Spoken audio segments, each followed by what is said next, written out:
राष्ट्रपति के अभिभाषण पर लोकसभा में प्रधानमंत्री नरेंद्र मोदी को कल शाम 5 बजे जवाब देना था, वो नहीं हो पाया।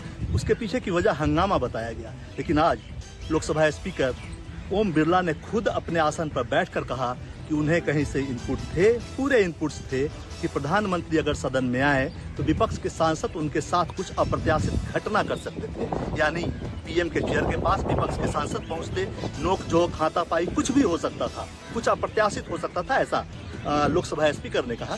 जाहिर सी बात है, कल सदन का जो नजारा था वो बदला हुआ था। विपक्ष काफी आक्रामक मुद्रा में थी और कई विपक्ष की महिला सांसद सदन में घूम रही थी और हंगामा काफी ज्यादा हो रहा था। आज 5 बजे का इंतजार करना होगा। राज्यसभा में प्रधानमंत्री राष्ट्रपति के अभिभाषण पर जो धन्यवाद प्रस्ताव है, उस पर जो तमाम सवाल विपक्ष के द्वारा पूछा गया है, उस पर जवाब दे पाते हैं या नहीं। कैमरामैन रफीक के साथ कुमार गौरव, दिल्ली, न्यूज़ 24। संसद में बजट सत्र के बाद सियासी हंगामा जारी है। लोकसभा के बाद आज बारी थी राज्यसभा की। राज्यसभा में विपक्ष के नेता मल्लिकार्जुन खड़गे और सदन के नेता जेपी नड्डा के बीच जमकर तकरार देखने को मिली। जेपी नड्डा ने राहुल गांधी का बिना नाम लिए उन्हें अबोध बालक तक कह दिया। सदन के नेता जेपी नड्डा और विपक्ष के नेता मल्लिकार्जुन खड़गे के बीच लोकतंत्र और अहंकार जैसे मुद्दों पर जोरदार बहस हुई। इस दौरान नड्डा ने कांग्रेस सांसद राहुल गांधी का नाम लिए बिना उन पर निशाना साधा और उन्हें अबोध बालक कह दिया। नड्डा और खड़गे के बीच हुई इस तकरार के बीच सभापति ने भी टिप्पणी। जहां तक राज्यसभा का सवाल है, विपक्ष ने कहा कि सरकार भारत अमेरिका व्यापार समझौते पर बयान दे। इसके बाद पीयूष गोयल ने बयान दिया। बयान पर कहा गया कि ट्रेड डील का ब्यौरा साझा किया जाए। सरकार ने कहा कि विवरण तैयार होने के बाद आने वाले दिनों में सबको बता दिया जाएगा। कई और अहम टिप्पणियों के बीच नड्डा ने कहा, आप हमसे बहुत सीनियर हैं, एक बात मैं जरूर निवेदन करूंगा, अपनी पार्टी को अबोध बालक का बंधक मत बनाइए। रमन कुमार, दिल्ली, न्यूज़ 24। नीट की तैयारी कर रही छात्रा को न्याय दिलाने को लेकर आज सदन के अंदर और बाहर विपक्ष ने जमकर हंगामा किया। सबसे पहले विधानसभा में विपक्ष के सारे विधायक पोटिको में इकट्ठा हुए और सरकार के खिलाफ नारेबाजी करने लगे। सभी लोगों का कहना था कि मुख्यमंत्री नीतीश कुमार इस्तीफा दें। बिहार विधान परिषद में भी पूर्व मुख्यमंत्री राबड़ी देवी ने अपने सभी विधान परिषद के सदस्यों के साथ पोटिको में मुख्यमंत्री नीतीश कुमार के खिलाफ नारेबाजी की। उनका कहना था कि कहीं ना कहीं जो आरोपी है उसको सरकार बचाने की कोशिश कर रही है और कहीं ना कहीं प्रशासन की लापरवाही को छिपाने के लिए यह पूरा मामला अब सीबीआई को दी गई है। तो लॉ एंड ऑर्डर यानी कानून व्यवस्था को लेकर आज सदन के अंदर और बाहर विपक्ष ने जमकर हंगामा किया। कैमरामैन सनी के साथ सौरभ कुमार, पटना, न्यूज़ 24। 2026 के विधानसभा चुनाव के पहले मुख्यमंत्री ममता बनर्जी का आज पश्चिम बंगाल सरकार का बजट था और बजट विधानसभा में पेश किया गया। जिस तरह से देखिए कि बजट को लेकर सुबह से ही गहमागहमी थी और यहाँ पे एसआईआर को चर्चा होने के लेकर स्पीकर ने साफ तौर पे मना किया कि जो एसआईआर का मुद्दा है, पूरा मामला सुप्रीम कोर्ट पे चल रहा है, उस पर बहस नहीं किया जाएगा। जिस तरह से देखिए कि लगातार पश्चिम बंगाल में डीए जो कर्मचारी थे, डीए के मांग को लेकर विरोध प्रदर्शन कर रहे थे।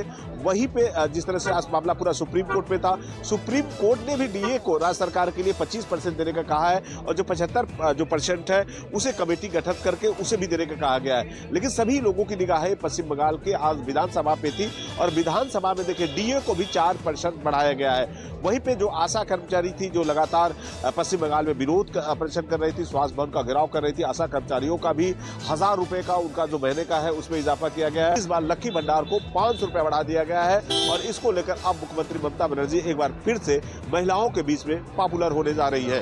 कैमरा के साथ मनोज पांडे, न्यूज़ 24, कोलकाता।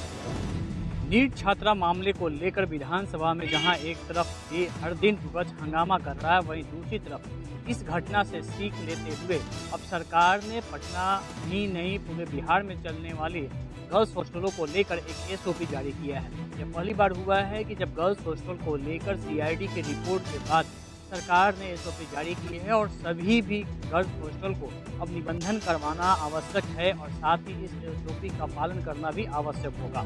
इसको लेकर बिहार के पुलिस महानिदेशक विनय कुमार ने एक आदेश भी जारी किया है, जिसमें कि सभी जिला अधीक्षकों को आरक्षी अधीक्षकों को साफ निर्देश दिया गया है कि वो अपने अपने इलाकों में चलने वाले तमाम जल्द फैसलों की समीक्षा करेंगे और वहां इस एसओपी का पालन हो, इसको पूरी तरह से सुनिश्चित करेंगे।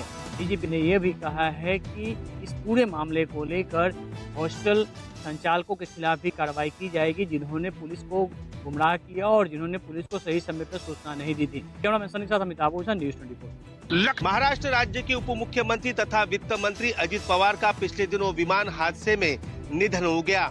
उनकी इस मौत के बाद उनके चाहने वाले, उनके पार्टी के कार्यकर्ता, पदाधिकारी और नेता अब ये मांग कर रहे हैं, अब अजित पवार लाड़की बहन योजना ऐसा नाम उस योजना का करना चाहिए।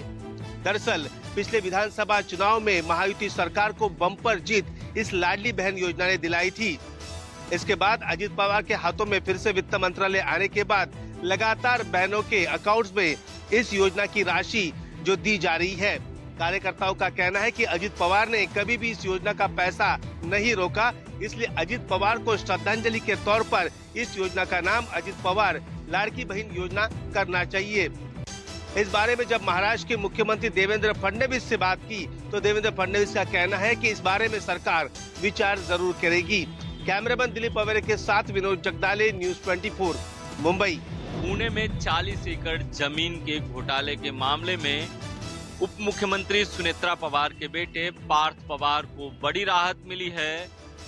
पुलिस के बाद अब जो कमेटी बनाई गई थी विकास खड़गे के नेतृत्व में, उस कमेटी ने भी पार्थ पवार को क्लीन चिट दे दी है। हालांकि अभी जो समिति की रिपोर्ट है वो मुख्यमंत्री को सौंपी नहीं गई है। खबर है कि अगले सप्ताह तक जो कमेटी है वो मुख्यमंत्री को अपनी रिपोर्ट सौंप देगी।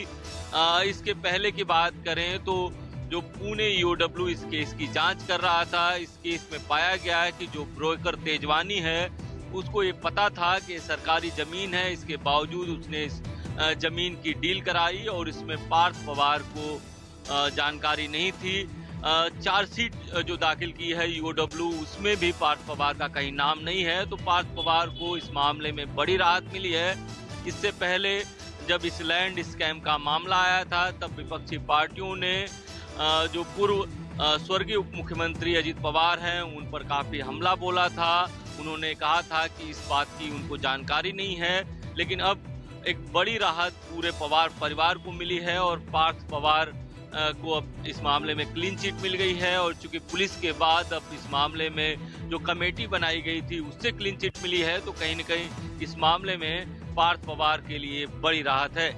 दिलीप अवेरे के साथ इंद्रजीत सिंह, न्यूज़ 24, मुंबई।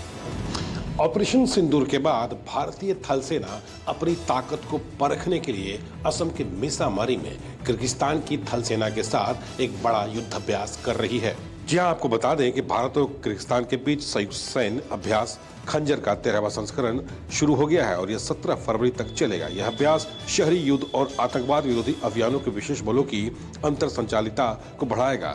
खंजर 13 द्विपक्षीय रक्षा सहयोग को मजबूत करेगा और सैन्य साझेदारी को गहरा करेगा। इस अभ्यास में स्पाइनिंग, कठिन बिल्डिंग इन्वेस्टमेंट के अलावा माउंटेन क्राफ्ट के उन्नत विशेष बल कौशल विकसित करने पर भी ध्यान केंद्रित किया जाएगा। यह अभ्यास क्षेत्र शांति स्थिरता को बढ़ावा देने के साथ साथ भारत और किर्गिस्तान के बीच रक्षा सहयोग को और गहरा करेगा।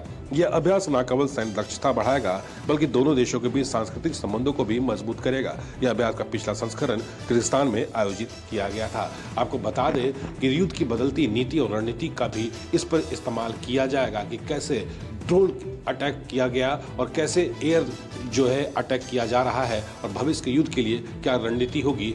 इसके लिए दोनों थल सेना एक दूसरे के साथ अपने अनुभव को भी साझा कर रही है। कैमरा पर्सन राणा विनाश के साथ पवन मिश्रा, न्यूज़ 24, दिल्ली।